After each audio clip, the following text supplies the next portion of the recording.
Hello বন্ধুরা, আজ তোমাদেরকে একটা জিনিস দেখাবো আমি।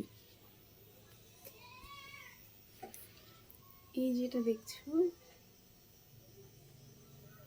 এই যে ছবিটা দেখছো,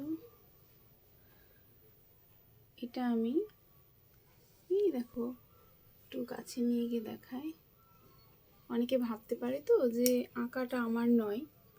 এই দেখো আমার নাম লেখা, কৃষ্ণা মোদক, কলসিতে নাম লেখা। এই দেখো এই আঁকাটা আমি 2 বছর আগে এঁকেছিলাম। 2 বছর আগেও আমি আঁকতাম। আমি কিন্তু আঁকা শিখিনি। কখনো আমার মন যদি চায়, মানে আমি সম্পূর্ণ মনের উপর নির্ভরশীল। মন চাইলে আমি কিছু কাজ করি, না হলে আমি করতে পারি না। এটা আমরা দীঘায় গিয়েছিলাম বোধহয় অনেক বছর আগে, তখনকার ছবি। এটা আমার মেয়ের ছোটোবেলার ছবি। এই দেখো আমার মেয়ে আঁকা, দেখা যাচ্ছে এই যে হোপ কথাটা লেখা আছে। এই ফ্লাওয়ারগুলো দেখছো, অনেকটা ধৈর্য নিয়ে এগুলো আঁকা। এগুলো দেখে মনে হবে যেন কোনো পেপার কাটিং, কিন্তু বিশ্বাস করো, এ দেখো আমার মেয়ের নাম, দেখেছো? যে আমার মেয়ের আঁকা।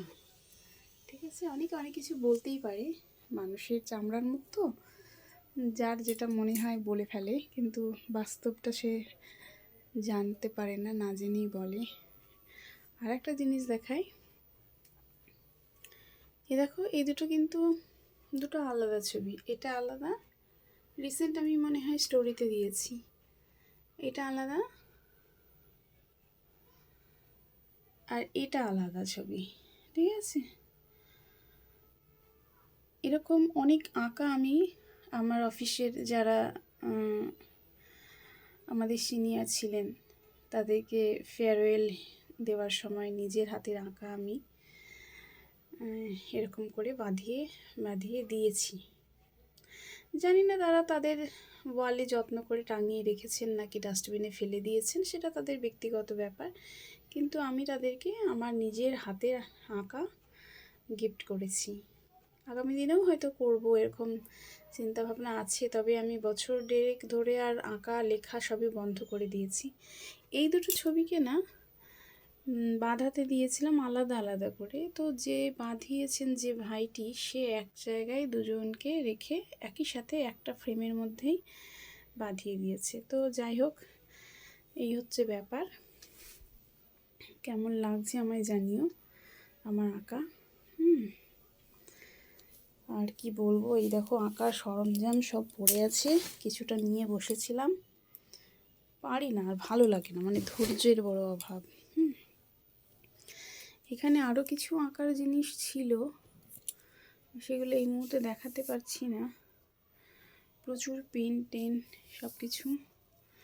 তো আবার যদি কখনো মন চায় আবার শুরু করব। তোমরা আমার হয়ে ঠাকুরের কাছে একটু প্রে করো, যেন আমার মনটা আবার তাড়াতাড়ি করে একটু আঁকাতে বসাতে পারি, একটু লেখাতে বসাতে পারি। আমার মন বড় চঞ্চল, মানে কোনো জায়গায় বেশিক্ষণ স্থির থাকতে পারে না। আর মন না চাইলে আমি মনের এগেনস্টে কোনো কিছু করতেও পারি না। আমার মন যদি বলে আঁকবো, তাহলে আমি সেই আঁকাটা একদিনে কয়েক ঘন্টার মধ্যে নামিয়ে দিতে পারি। আর যদি মন না চায়, তাহলে সেই আঁকাটা নিয়ে দিনের পর দিন বসে থাকলেও একটুও আমি এঁকে উঠতে পারি না। তাই আমি মনের খুব কথা শুনি, মনের খুব বাধ্য। তোমরা ঠাকুরের কাছে প্রে করো, আমি যেন তাড়াতাড়ি আমার মনটাকে ঠিক জায়গায় নিয়ে আসতে পারি।